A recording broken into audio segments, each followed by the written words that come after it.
আসসালামু আলাইকুম। এখন আপনারা দেখবেন সংবাদ শিরোনাম। মত প্রকাশের স্বাধীনতার চেয়ে এখন বেঁচে থাকার অধিকারই গুরুত্বপূর্ণ মন্তব্য মাহফুজ আনামের। অপশক্তির বিরুদ্ধে গণতান্ত্রিক শক্তিগুলোকে এক হওয়ার আহ্বান ফখরুলের। সকল গণতান্ত্রিকারী মানুষের এখন এক হওয়ার সময় এসে গেছে, শুধু সচেতন হয়ে চলবে না, উঠে দাঁড়াতে হবে। মত প্রকাশ তো অনেক দূর হয়ে গেছে, এখন বেঁচে থাকার অধিকারের ব্যাপার এসে গেছে। ঢাকা 10 থেকে মনোনয়নপত্র তুলে প্রার্থী ভোটারদের নিরাপত্তা চাইলেন সাবেক উপদেষ্টা আসিফ মাহমুদ। ভোটের পরিবেশ বজায় আছে দাবি সিএসি। ইলেকশনের ব্যাপারে সবাই এক, আমরা সুন্দর নির্বাচন সবাই চাই। যত ভোটের দিন ঘনিয়ে আসবে আপনারা দেখবেন ইনশাল্লাহ আইন শৃঙ্খলা পরিস্থিতির উন্নতি হবে।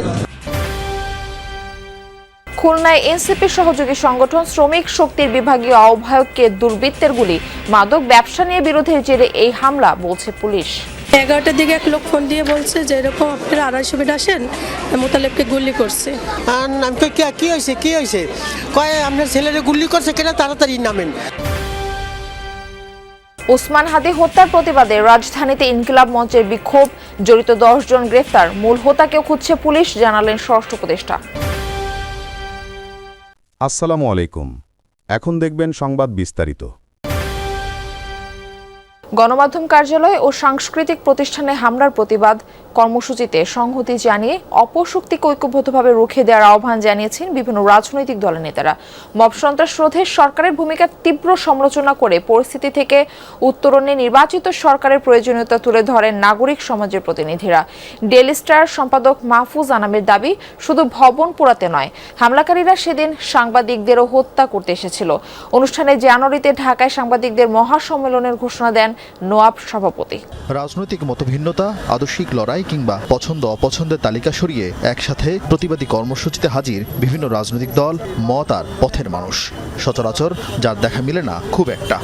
এর আগে গণমাধ্যমে হামলার ঘটনায় সম্পাদক পরিষদ ও সংবাদপত্র মালিকদের সংগঠন নোয়াবের যৌথ প্রতিবাদ কর্মসূচিতে সংহতি জানাতে আসেন বিএনপি, জামায়াত, এনসিপি, গণসংহতি আন্দোলন সহ বিভিন্ন দলের নেতারা। ছিলেন নাগরিক সমাজের প্রতিনিধি। অনুষ্ঠানের শুরুতে গণমাধ্যমের জন্য ভয়ঙ্কর সেই দিনের কথা তুলে ধরেন ডেইলি স্টার সম্পাদক। 26-27 জন ছাদে আটকে ছিল এবং ফায়ার ব্রিগেডকে আসতে দেওয়া হয় নাই। এটার মানে কি? They didn't only want to burn the building, they wanted to murder the staff of Daily Star. কয়েকশো শিক্ষার্থীর সচিবালয়ে ঢুকে পড়ার মাধ্যমে এই মব সন্ত্রাসের সূচনা উল্লেখ করে নাগরিক সমাজ ও অধিকার কর্মীরা বললেন, মত প্রকাশের স্বাধীনতা না থাকলে গণতন্ত্র বিকশিত হয় না। সামগ্রিক ঘটনায় উদ্বেগের কথা জানিয়ে বিএনপি মহাসচিব মির্জা ফখরুল বলেন, গণমাধ্যমের উপর হামলা গণতন্ত্র ও জুলাই অভ্যুত্থানের চেতনা বিরোধী। আমরা যারা আমাদের বাংলাদেশকে সত্যিকার অর্থেই একটা স্বাধীন, সার্বভৌম, গণতান্ত্রিক বাংলাদেশ হিসেবে দেখতে চাই, তাদেরকে আজকে শুধু সচেতন হলে চলবে না, রুখে দাঁড়াতে হবে। সরকারকে লেভেল প্লেইং ফিল্ড, প্রার্থী ও ভোটারদের নিরাপত্তা নিশ্চিতের আহ্বান জানিয়েছেন ঢাকা 10 আসনের স্বতন্ত্র প্রার্থী আসিফ মাহমুদ সজীব ভুইয়া। দুপুর নাগাদ ধানমন্ডির নির্বাচন কমিশন অফিস থেকে মনোনয়নপত্র সংগ্রহ করেন তিনি। জানান, সরকারের 1.5 বছরের অভিজ্ঞতা কাজে লাগাতে চান নির্বাচনী আসনের উন্নয়নে। জুলাই অভ্যুত্থানের নায়কদের টার্গেট করা হচ্ছে এই মন্তব্য করে আসিফ মাহমুদের শঙ্কা, নিরাপত্তা ঘাটতির কারণে প্রচারণা বাধাগ্রস্ত হতে পারে। ঢাকা 10 আসনে এরই মধ্যে পোস্টার ও নির্বাচনী বুথ বসিয়ে আচরণবিধি লঙ্ঘন করা হচ্ছে বলে অভিযোগ করেন তিনি। ইসিকে ব্যবস্থা নেওয়ার আহ্বান জানিয়ে নিজে আচরণবিধি মেনে চলার অঙ্গীকার করেন আসিফ মাহমুদ। বলেন, নানা গোষ্ঠী আওয়ামী লীগ ছাড়া নির্বাচনকে প্রশ্নবিদ্ধ করতে চাইছে। জনগণকে সাথে নিয়ে নির্বাচনে জয়ের আশাবাদ এই তরুণ নেতার। বিভিন্ন গোয়েন্দা সংস্থা থেকে মাঝে মধ্যে জানানো হয় যে আপনার নিরাপত্তা ঝুঁকি আছে, এখানে যেতে পারবেন না, ওখানে যেতে পারবেন না। ফলে আমরা যদি ফ্রিলি মুভ না করতে পারি তাহলে নির্বাচনী প্রচারণার ক্ষেত্রে আমরা অনেকটাই পিছিয়ে যাওয়ার সম্ভাবনা আছে। সেক্ষেত্রে আমি মনে করি সরকারকে অবশ্যই নির্বাচনকে কেন্দ্র করে লেভেল প্লেইং ফিল্ড, প্রার্থীদের নিরাপত্তা, ভোটারদের নিরাপত্তা নিশ্চিত করা প্রয়োজন। ওসমান হাদির ঘটনায় জনমনে একটু ভয় ঢুকেছে, তবে ভোটের পরিবেশ পরিপূর্ণভাবে বজায় আছে বলে দাবি করেছেন প্রধান নির্বাচন কমিশনার এম নাসির উদ্দিন। বলেছেন, নির্বাচনের দিন যত ঘনিয়ে আসবে দেশের আইনশৃঙ্খলা পরিস্থিতি তত উন্নত হবে, একই সাথে প্রার্থী ও ভোটারদের ভয়ও কেটে যাবে। দুপুরে তেজগাঁও মেল প্রসেসিং সেন্টারে আসন্ন নির্বাচনের প্রবাসী ভোটিং কার্যক্রম পরিদর্শন শেষে এই মন্তব্য করেন তিনি। বর্তমান পরিস্থিতিতে ভোট উৎসবে বাধা নেই দাবি করে সিইসি বলেন, নির্বাচনের বিষয়ে ইসি, রাজনৈতিক দল ও ভোটাররা এক।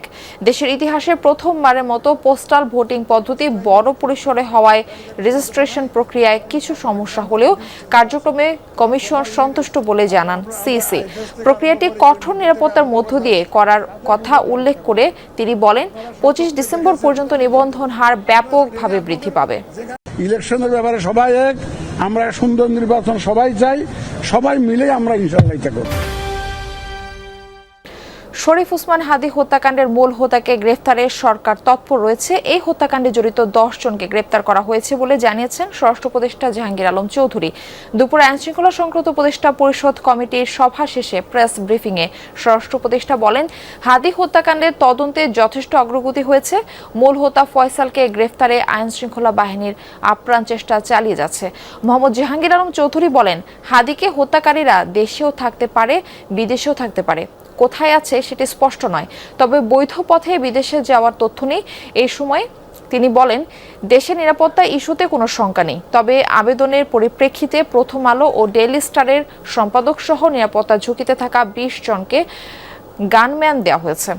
ডেভিল হান্ট ফেজ 2 এর মাধ্যমে সন্ত্রাসী ও দুষ্কৃতিকারীদের গ্রেফতার করার নির্দেশ দেন। ডেভিল হান্ট ফেজ 2-তে এখনো পর্যন্ত 6,998 জনকে গ্রেফতার করা হয়েছে। এই হত্যাকাণ্ডের ঘটনার সঙ্গে জড়িত 10 জনকে যৌথ বাহিনী, পুলিশ, র্যাব, বিজিবি কর্তৃক গ্রেপ্তার করা হয়েছে। তবে আমরা আপনাদের আশ্বস্ত করছি, এই বিষয়ে বেশ অগ্রগতি হয়েছে এবং তাকে মূল হোতাকে খুঁজে বের করতে আইন শৃঙ্খলা বাহিনী প্রাণপণ চেষ্টা করে যাচ্ছে।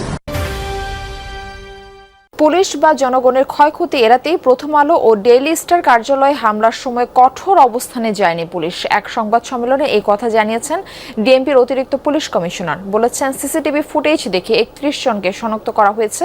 এর মধ্যে এখনো পর্যন্ত 17 জন গ্রেফতার হয়েছে। সোশ্যাল মিডিয়ায় যে কোনো পরিচিত মুখের উস্কানির সম্পর্কে জনগণকে সতর্ক থাকারও আহ্বান জানানো হয় সংবাদ সম্মেলন থেকে। শরীফ ওসমান হাদির মৃত্যুর পর 18 ডিসেম্বর ভাঙচুর, লুটপাট আর অগ্নিসংযোগ করা হয় সংবাদ মাধ্যম প্রথম আলো ও ডেইলি স্টার কার্যালয়ে। এ ঘটনায় সমালোচনা ছড়িয়ে পড়েছে দেশ বিদেশে। প্রশ্ন উঠেছে আইন শৃঙ্খলা বাহিনীর ভূমিকা নিয়ে। এই অবস্থায় পরিস্থিতি সামাল দেওয়ার ব্যর্থতার কথা স্বীকার করেছে পুলিশ। দুপুরে ডিএমপি মিডিয়া সেন্টারে এই ঘটনা নিয়ে সংবাদ সম্মেলন করে পুলিশ। অতিরিক্ত পুলিশ কমিশনার জানান, সিসিটিভি ফুটেজ বিশ্লেষণ করে শনাক্ত করা হয়েছে 31 জনকে। ইতোমধ্যেই তাদের মধ্যে গ্রেফতার করা হয়েছে 17 জনকে।